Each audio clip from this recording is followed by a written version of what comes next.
This is the astrological wheel that we are sitting in, that you're familiar with, right? Yes. And so what human design does is it breaks down the star field that surrounds us, from 12 astrological signs into 64 gates, which are related to the I Ching 64 hexagrams. And so what this means is, like Sagittarius, right, has a bunch of different, um, you know, things, frequencies, types of elements around Sagittarius. And so these hexagrams break those specific frequencies down further into more nuance. Uh-huh. And they just so happen to correlate to the I Ching hexagrams. And Yes. so, and you'll notice that the way that these I Ching hexagrams, one line changes in every spot. So, but that's not how the actual I Ching is written. Like the numbers don't follow the line pattern. So that's why the numbers are all wonky. It's because the numbers are matching the I Ching gate, but the I Ching gates are following the flow of the frequency that are coming from the star fields around us. Okay. Wow, that's very cool. Yeah, so it's cool. So then they have, so instead of 12 astrological signs, we have 64 ways to interpret the star field. And then on top of that, every single hexagram has 6 lines. And so each one of those lines also has its own frequency. So now we have 384 ways to interpret the star field. And so every one of the 64 frequencies are inside of our body, in the body graph, because we're made of stars. So you can see this is the body graph, and all the 64 gates or 64 hexagrams are grouped together in, and we call them centers. But they look kind of similar to the 7-centered chakra system, right? Yes. But instead of 7 centers, we break that energy down a little further into the 9, or instead of 7 chakras, we break it down further into the 9 centers. And so I'll just run through the centers real quick, and that way you'll understand what each center is. So this is the head center where we receive our downloads, where we receive our inspiration. And then this is the ajna, where we start to formulate the thoughts, right? This is the actual like structuring of the thoughts. The throat is where everything starts to manifest and to all the energies come out of our system through the throat chakra, through the throat center. It also has the most gates in here. So this is, having an undefined throat like this is pretty rare, because there's so many opportunities for this center to get defined, and we'll talk about that later. Okay. This center is the G center. It was called the heart chakra, in the 7-centered system. In this system, the G center gets, the heart system gets broken into basically two hearts. So the G center is like our spiritual heart. And then this over here, our ego, is actually our physical heart. So it's like willpower, the beating heart, desire to do things. And then so it's 2 versions of heart: spiritual heart, connection to source, and physical heart, like, which is the Maya, the physical, like, power to do things. And then we have our sacral here, which we'll talk about this as you being a generator, but the sacral is the life force of humanity. And so every life force, every animal, every plant has a sacral life force coming from its being. And then over here is the spleen, which is instincts, boundaries, health. Over here is the solar plexus, which is emotions. All different types of, every type of emotion is processed through the solar plexus. We'll talk about that. And then down here is your root center, which is the pressure of life, the pressure to do be in the Maya, the program. So like taxes and chores and whatever, all the things that are Oh, part of our life. This is the root center. oh, Right. I have an open root center too. So I feel the same. I'm like, okay. Yeah. Mm, right. Okay. very So those difficult. are the different centers. And you'll see all these different 64 gates are grouped together in these centers. Right. So Yeah. these centers, like how the centers work is that, every single one of the gates that are in the throat center are related to speaking, manifestation, getting our words out, the way we speak, the way things come through us. And so even though the hexagrams, like actually most of the gates in the throat center, for instance, are in Gemini, but it doesn't really work that way across all of them. Like, sacral has like a lot of different types of signs in there. So it doesn't really relate to a specific sign or a specific type of hexagram. It just really relates to the type of frequency that the gate is correlated to. And that's how it's like grouped together inside the single system, which is basically like how the energy is coming out of your body. And so everywhere that there's a color in this body graph, it means that that is defined energy that is coming from you, that everyone can feel. This is what you're here to teach. This is what you're here to do. And then everywhere that's white in the center, every gate, every circuit, every channel, every center is life force that you are receiving. It's what you're being conditioned by. And so it's what you're here to learn. It's what you're here to grow in wisdom. Right. And so these are also where a lot of our not self behaviors, what we think we are, comes into the white areas. Right. It's where we want to be, or it's where we're striving to be. It's what we're here to learn. So we try to push ourselves in areas or things like that. But who we actually are in our little container of this incarnation gets to be is in the what's actually flowing through us is all the definition, all the colored areas. So how the centers become colored is through these circuits. So whenever a planet lands inside one or is imprinted inside one of these gates, either at the time of birth or 88 days before you were born. So we'll talk about that too. But when a planet lands inside one of the gates, it basically activates that particular gate inside the body graph. And whenever two gates on either side of a circuit are activated, it activates the whole channel, which becomes its own unique life force. And I would actually argue that it's the most differentiated part of your life force. So I do a lot of focus on the channels and how the planets correlate to the channels. And so you'll see some of these planets here are black and some of these are red. The black planets are your conscious mind. It's how we are communicating, right? It is when on the time of your birth, when you separated from your mother's body, like wherever those planets were, became like a snapshot in the sky. And that is what determines who we think we are with our conscious mind. In our conscious mind, it doesn't get to see the future. It only gets to see the now and reflects on the past. So we're always being revealed with our conscious mind. The red planets are our unconscious or our body. And so everywhere there's a red planet, that was 88 days before you were born, when you're still in your mother's womb, there was an imprint, the same planets, but in different gates. Those planets became the unconscious or your body.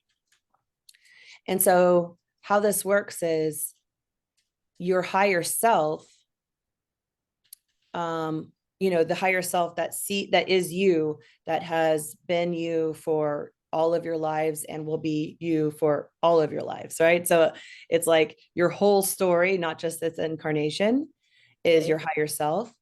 And so your higher self knows what is right for you in this life, or what you wanted or what you desired in this life before you incarnated, or what, like at the time, it knows what's right for you, right?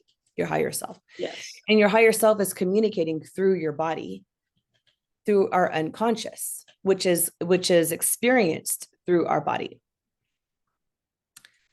And our minds only get to observe it and make decisions based off of what we see or what we experience in the body.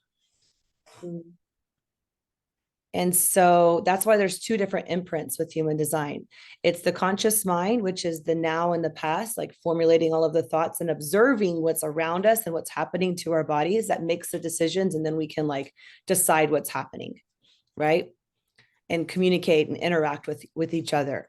But what's actually the bigger picture of the thing that we don't get to know with our conscious mind is our higher self running through our body and leading us. So every bird knows where to migrate, because a bird doesn't have a conscious, right? A bird only is its form, or a flower knows where to bloom, because the flower is just a form. There's no consciousness inside of a flower, but it knows when to bloom, it knows how to bloom, it knows why to bloom. It has its form and it does its thing. Our bodies are the same. Our bodies know where to blow, where to go, who to connect with, and where and how to do that, right? But our minds don't have access to that. So our minds have to like make decisions based off of all the society stuff that's going on around us, plus the information that we're getting from our own bodies, our own higher self. So this is where conditioning happens, because we only have 28 imprints. There's 64 gates. So everybody's got white in their chart. Everybody's got conditioned elements that we're here to learn and grow. And we all have definition that we're here to give to the world. So cool.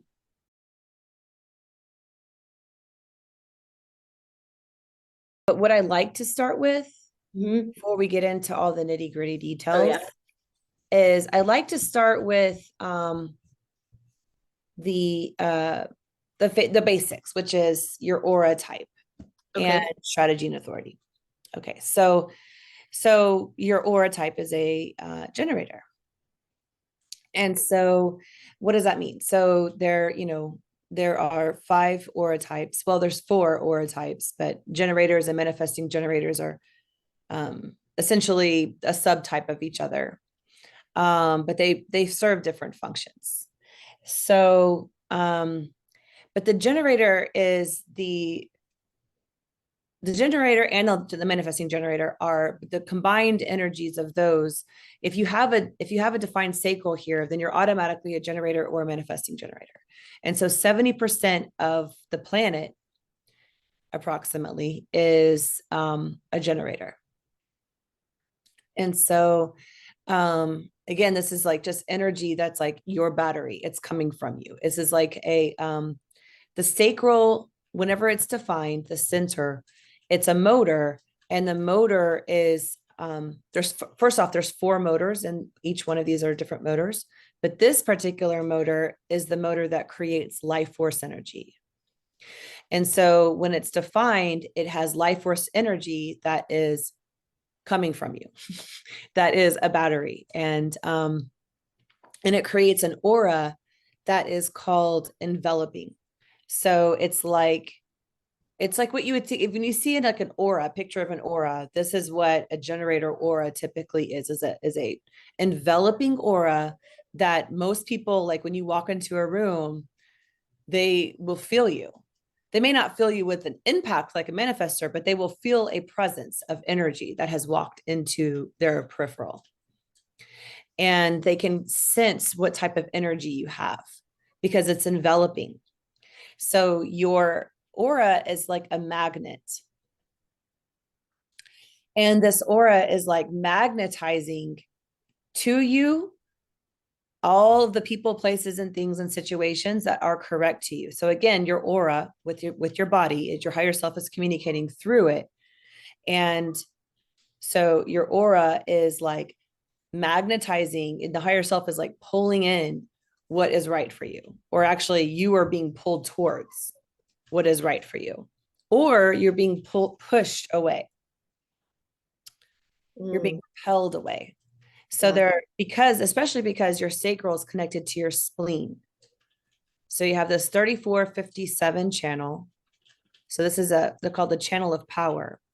And this channel is like, when it's connected to the spleen is all about your instincts of, I like to describe it like a deer is eating some grass in the woods, and it hears a crack in the forest, and it knows instantly whether that crack is a hunter or a rabbit. Like, it knows instantly whether to run or to chill just from the sound, the frequency. It's like safety or not. It can just sense it. And so, because that sense of safety and security that's embedded and it's connected directly to your life force, you're going to have a very strong yes or no when it comes to what's correct for you.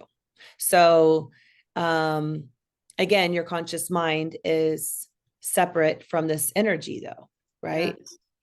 And so, your conscious mind is like conditioned by people, places, and things in your life that have said, well, you need to do this and you need to do that, and you need to do when and you do how.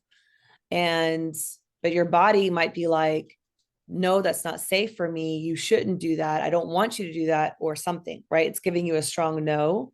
But if your mind is like, do it anyway, if you don't have the energy, or if you're getting a strong no and your mind is like, but you have to, then you might get sick to your stomach, actually. Mm. Um, it might feel like a sickness in the stomach, and, or just like really like low energy. But what happens, it's really comes out as frustration. But this frustration can actually make you sick too with the spleen, because it's connected. So it can kind of make you like ill, actually. Um, so the point and the whole reason of learning about human design is to make decisions with the body and not the mind, to learn how to do that and to experiment with that as best as you can, because we're all, fallible people who can't do perfect, who don't really know what it all means with our minds, right? Or your body might be really pulling you towards somebody and saying, yes, you must go here, or you must do this. You feel this strong like desire, right? You're talking about desire earlier. Just feel the strong desire to go and do. You are being pulled towards people, right? If you're being pulled towards somebody and your mind is like, but you shouldn't move towards them, or your mind might be like, making up a reason why, well, this is this, sex or something. And if it is, then maybe I shouldn't. Or maybe if it's, you're thinking it's that, but it's actually just something else. Like you were supposed to like get pulled into another kind of partnership or something. You don't know with your mind. Your mind doesn't have access to why you are being pulled towards it. Our mind makes stories about why you're being pulled towards it. And so if you're being pulled towards this person, place, thing, situation, whatever, and your mind is resisting it because you're making up a story about why it's happening, then also you're not listening to your body and you will feel frustrated. So, so how the generator aura works is like when you are alone in your alone space and you are not being impacted by the stuff, then you will be like in your control, right? This is your control of your experiment. Every experiment has a control. And so this is the thing that stays with you throughout your whole life, is this you by yourself, right? So learning what that is first is like really, I would say, the number one step. If you don't know what that frequency is in your alone space, That's like step number one to like get into this, like, what is that? And that's why meditation really works, or anything that relates that gets you back into the body so you know what that frequency is like. And when you are being pulled towards, or when you're following what your body wants to do, either like your body's like pushing you or pulling you, it's like doing this magnet thing, right? Of where it's like directing you, like go here, go there. And you are listening and you're like paying attention to it. And your mind is like making decisions based off of what that information is.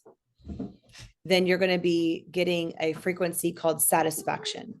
So it's like a higher frequency. And that satisfaction is the frequency that's underneath every emotion that you have, every good feeling that you have. So every joy, every orgasm, everything that you win, big win or something, like there's like a satisfaction because your body is satisfied that it used the energy in the way that it wanted to be used. When you are going against what your body wants to do, and your mind is making decisions based off of, whatever, and you're going against what your body wants to do, then you're going to move into a frequency called frustration. And that frustration can look like, it can look like anger. It can look like, I don't know, every negative emotion that you have, right? Like every reaction that you have, every stomach ache that you get. It's like part of this frustration feeling that you have. And it's because, every time, all of this is a signpost. It's your body letting you know, I don't want to do this. This is not what I was letting you here for. Yeah. It's just your higher self is like trying to put the brakes for you so that you'll get back into your body and get back to that control, get back to that alone state, and ask, what do I need right now? What does my body need right now? What does my higher self need right now? What can I either stop or go towards to feel better about right now? And so it gets tricky because it's like really learning about what does body want and what does mind want? Yep. What does body want? What does mind want?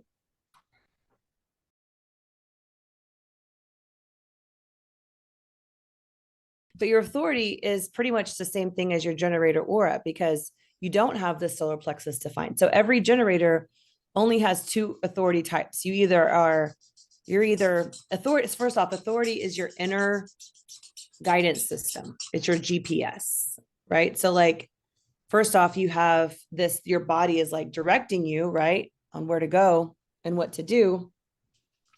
And when you get like this inner light up feeling or this excitement feeling, that's called the response. Or when you have this like push away feeling, that's also a response, right? So like when your body does this magnet thing, that's like it's called a response. So what you have to do, what human design says, is to wait for the response before you make any decisions with your mind, is to wait for the response. That's the strategy. But so all generators have a response. And so once you have this response, like let's say someone asks you on a date and you have this, or no, let's say you've been brought to this person has been brought to you, right? And so you had this like response to like move towards this person, and y'all had this communication. And now that person asked you on a date. Well, now you have to make a decision. And so the decision is actually your inner authority. And so generators have two types of authorities, and one's emotional and one is sacral. So if you don't have the solar plexus defined, that automatically means that you're deciding with your sacral, with that response. So when you're brought to this person and they have this, they ask you on a date, do you want to go on a date with me? It's like a yes or a no, right? And you have like this inner yes. You're feeling of this body energy is going to be like light up, yes, or your body is going to be like, oof, no. So you're gonna know very quickly. The only way that you won't know instantly is if you're having emotions that are blocking you from your sacral. So this solar plexus right here, because when it's defined, the solar plexus, again, it makes you automatically an emotional person. You have to wait through this wave. Your emotions are coming through your body. Everybody can feel your emotions, yada, yada, yada. But you don't have that. You're taking in emotions from everybody around you. You have the somatic empathy that's coming in to your body, and you can feel their emotions as they are being felt. And it might be like you might be at the grocery store and this person is like grieving behind you, and you don't even can't know where it's coming from, but suddenly you just feel like this grief and you don't know why or where it's coming from or who or where. It's just like suddenly you're feeling these feelings.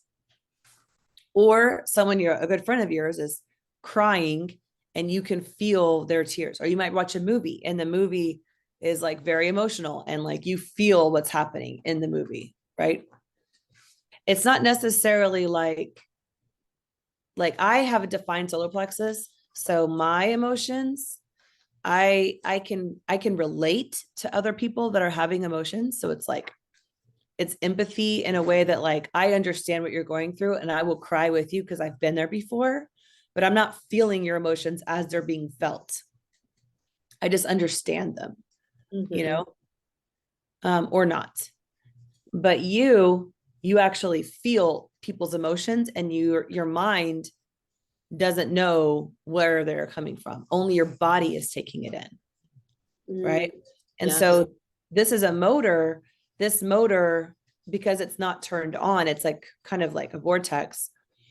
And so it's not really designed to hold a container of emotions like a defined solar plexus. Your body is not defined to or designed to hold a container of emotions and then release it, which is how emotional waves work. It's like hold the emotional waves over a while, then after a while it releases. It's like this regular pattern that happens with defined. The undefined solar plexus doesn't have this like container of emotional body that's just like everything's coming in and it wants to like push it out. Your body doesn't want to hold it, the container. It just wants to like come out. And when it comes out, it'll like amplify. So if someone's sad, you'll be sadder. Someone's mad, you'll be madder. Someone's happy, you'll be happier. You know, you amplify the emotions that you feel from other people. So, those emotions will, when you were younger, it looked like maybe spazzing out about something or whatever. But as you grew older, you probably figured out that those emotions were not yours, or like you could like put up some kind of barrier, right? So it's not like you were able, like you didn't like to feel all that. So what you might have gotten in trouble for expressing your emotions in that really over dramatic way or something, right? Is this ringing bells? Yes.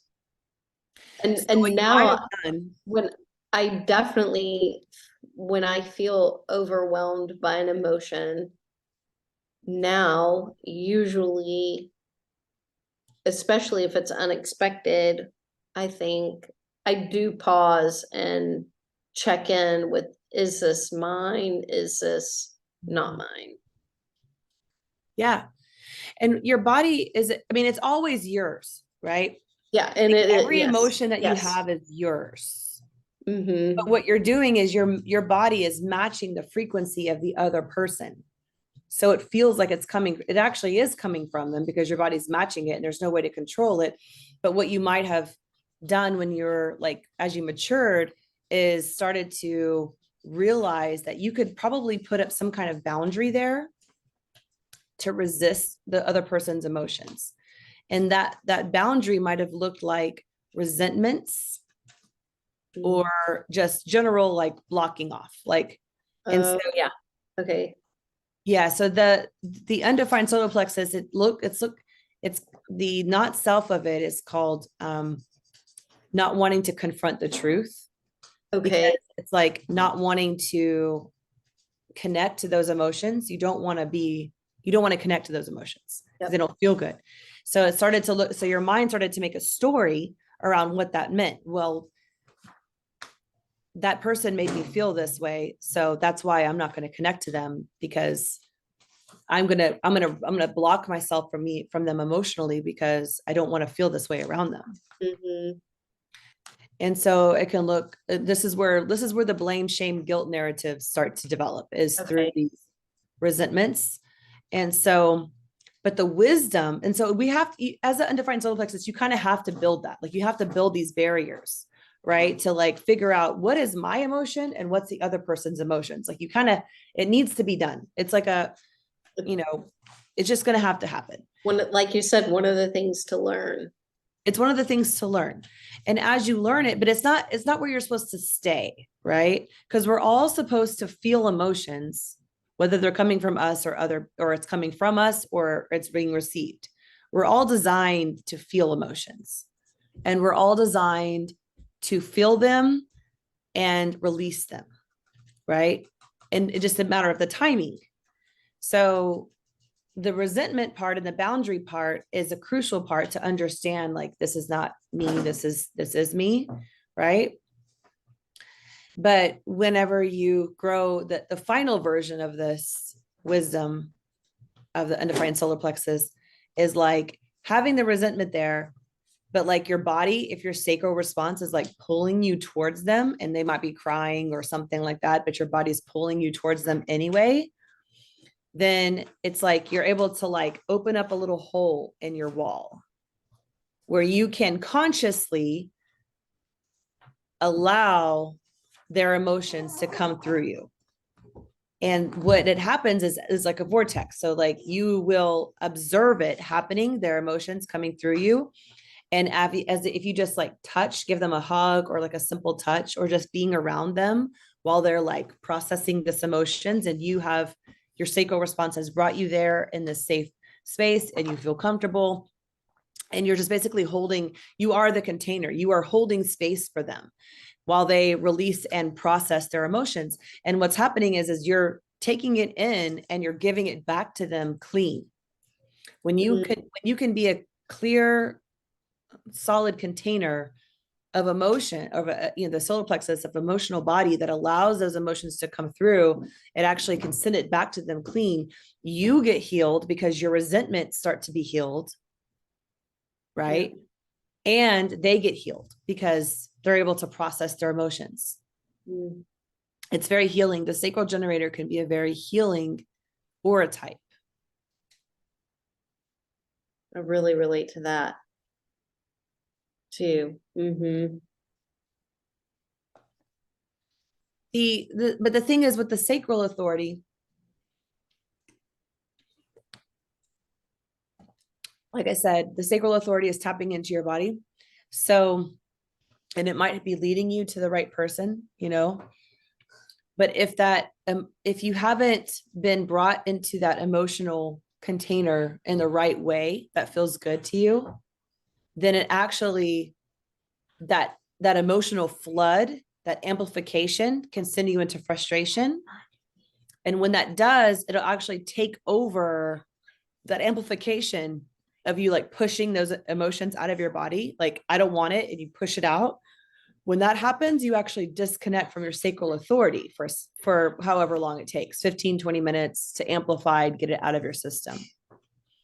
Mm.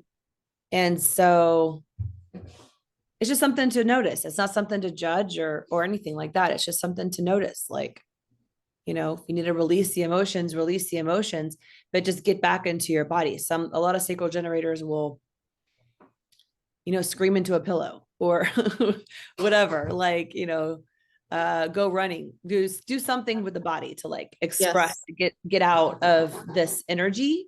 So that way you can get back into the body and be clear again. Yes. Okay. So that's the main thing, is following your strategy, which is your response, and your authority, which is also your response. So how you can actually tap into your authority through the sacral is through yes or no questions. And so you'll get, it actually comes from your body. So like if I ask you a question and you just clear your mind and you let your body respond, it will tell you something. So, and it has to be yes or no questions to like one thing. So it can't just be like, hey, you want to go out to eat? Or you could say, actually, you could say, do you want to go out to eat? But you can't say like, hey, what kind of food do you want? Because that's not really a yes or no question. But you could say like, do you want Mexican food? Do you want Indian food? Do you want sushi? Right? And kind of go through the list and allow your body to like choose.